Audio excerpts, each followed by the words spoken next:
What's up, everybody? This is a quick tutorial on what you're going to need to get familiar with watercolor. You're going to need your watercolor kit, which usually comes with a paintbrush. If it doesn't, look in your bag. You might get one of these. This is a watercolor brush. It's very soft. Think of a mop. It's really soft. It's not stiff bristled. It's really soft and playful like this, and it's intended to absorb a lot of water, to act like a mop would.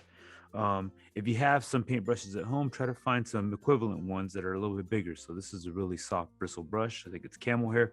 You want something like that. If you're getting a used watercolor kit, you can pop this lid off, pop it off gently, and wash it under the sink. The stuff comes off super easy. And then you can use that as your mixing tray. Notice how mine is not clean at the moment. All right, then you're gonna need a cup of water. The bigger, the better, and the cleaner, the better, especially at the beginning.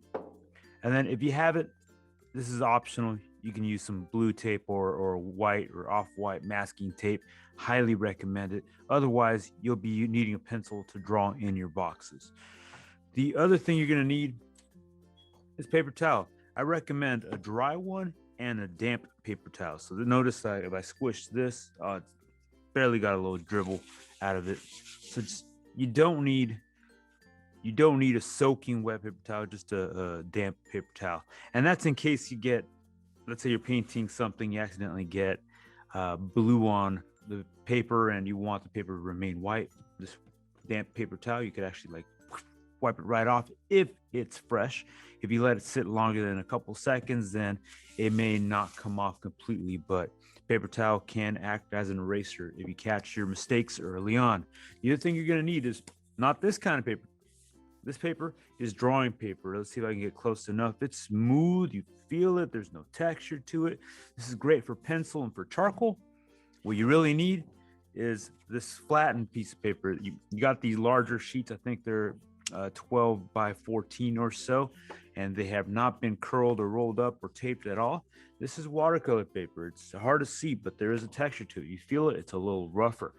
This paper is different than your normal pencil paper. It's meant to allow for paint to slowly absorb into the paper. It doesn't automatically soak it like this paper towel. It gets automatically soaked and it automatically absorbs the water. Watercolor paper just kind of allows the pigment to stay on there until you're 100% sure of it, and then you let it seep into the paper slowly, and it creates a better effect. So make sure you're using the right paper for this activity. For this one, I'm just going to teach you a little bit about the basics. So in the tutorial you're going to see after this, the artist is using a wet version of watercolors, but you're going to be using the dry. So what you want to do is soak your brush, and then you want to activate your paint. So what I mean by activate is the initial time you add water to it, it's not going to be that intense. Go over the top of it a little bit more, and it gets more and more and more intense as you apply water and as you mess around with the paint. Notice what happens with the water. This is why I mean a bigger container is better, because it won't turn into your colorful water, which can be detrimental. Let's say you're trying to paint red, but you have green in here. If this thing looks green and you're trying to apply red, it's going to mess with your red. So again, let's activate, say, this orange. Notice what I'm doing. I'm just brushing and brushing and brushing and brushing and brushing, applying. You have to go back to some water, reapply, and now you get a pretty saturated orange. If you want to change the color, which I recommend, that just by adding a little bit of this magenta, turned it more into a red. All right, and then you do that to any other color. I mentioned cleaning this tray. One thing I am in the habit of doing is having this tray pretty clean. So when I'm mixing a color, let's say it's purple now. Make sure you don't have any orange in your brush when you're trying to make purple. You need blue. That's not blue. You need blue. Activate the blue. Activate the magenta. Bam. Purple. All right, I'm testing the color, making sure it's the right color. I will even have most of the time I have a piece of paper, even if it's printer paper, even if it's drawing paper, just to test it out, see what it looks like on paper, not on the paint tray, because it's different. There we go. There we go. See, let's say I want this one or not that one. I'm glad I tested it out. Now I can make a bigger batch of this more intense purple, and then I paint my thing. All right, so now let's talk about application. Before you get started on your project,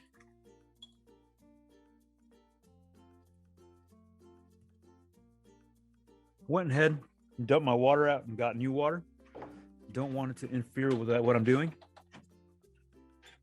And with a clean brush, what I want you to do is go ahead and mix a color. Let's say it's a red. Just gonna test it out right here. All right, it's kind of a brick red. I like it. I like it. I like it. To make it more brick-like, I would add the opposite color, and that is green. So a little bit blue, a little bit yellow. Test it out. Good enough. All right, so what I want, excuse me, what I want you to practice is trying to paint, say, a circle over here. What you're gonna notice, this thing can flow pretty well. But often what students will encounter is some feathering. So as they're trying to paint their brush,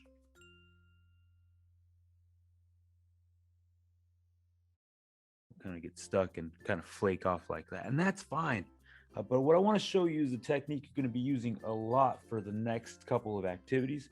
And that is to apply clean water, nothing else, just water onto a surface. There's a variety of ways to apply it: full on, or you can do like a splotch. I prefer the splotch technique, where you just randomly and asymmetrically apply some plain water. The next thing you do is apply your color. So let's go back to this purple I created. I really like the vibrant one. All right, so what I'm gonna do is I'm gonna apply this color. And what happens is when you apply that color, it starts spreading and going outwards. It naturally wants to follow the pool that you created. So if you are going to add a different color, say like this blue, indigo blue, that blue and that purple are starting to dance and start blending together. All right, if you wanted to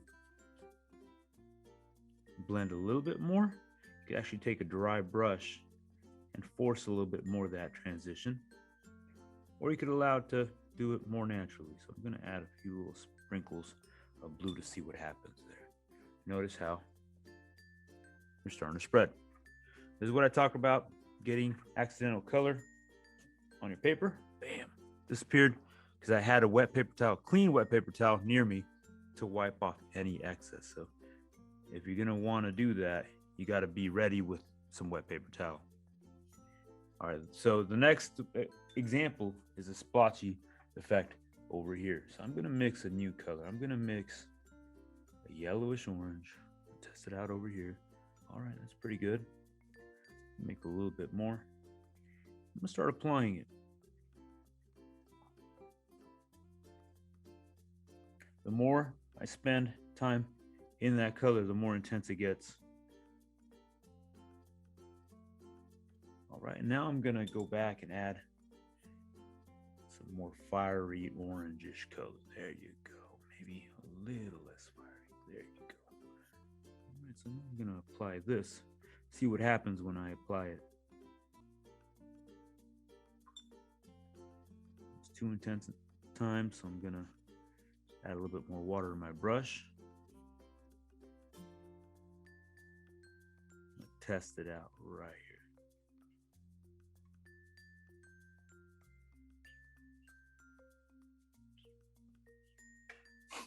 All right, so there's a couple different ways to apply the paint. It's all about practice. It's all about getting comfortable with the unknown and just allowing the paint to do its thing, right? Watercolor has its own ways of behaving. So test it out, try it out. The last effect I want to show you involves gravity. if I were to take this piece of paper and hold it like this,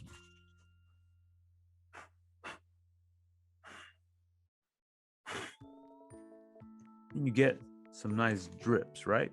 You can use the drip effect pretty successfully in watercolor. It's actually great and really meditative. One thing you might want to do to cause it to gravitate is to take your paintbrush and create,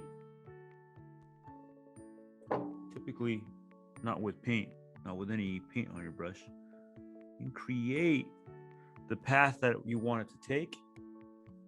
And then when you apply color, and you tip it, then the paint starts following the line that you've created. All right, so there's a couple of different ways you can do it. You can force it, or you can have more of a natural drip. You're going to learn more about that in the next couple of videos. I just wanted to show you some basic fundamentals behind watercolor. Watercolor is fairly water soluble, so if you get it on your clothes, it should wash off. But also make sure you take care of your materials. Always wash that brush at the end. Always clean up your workspace, especially if you're working at home in the kitchen or whatnot. You don't want to get in trouble. But if you have any questions about the basic fundamentals, please let me know. You can always email me. You could always reach out to me via email and other forms of communication. So good luck.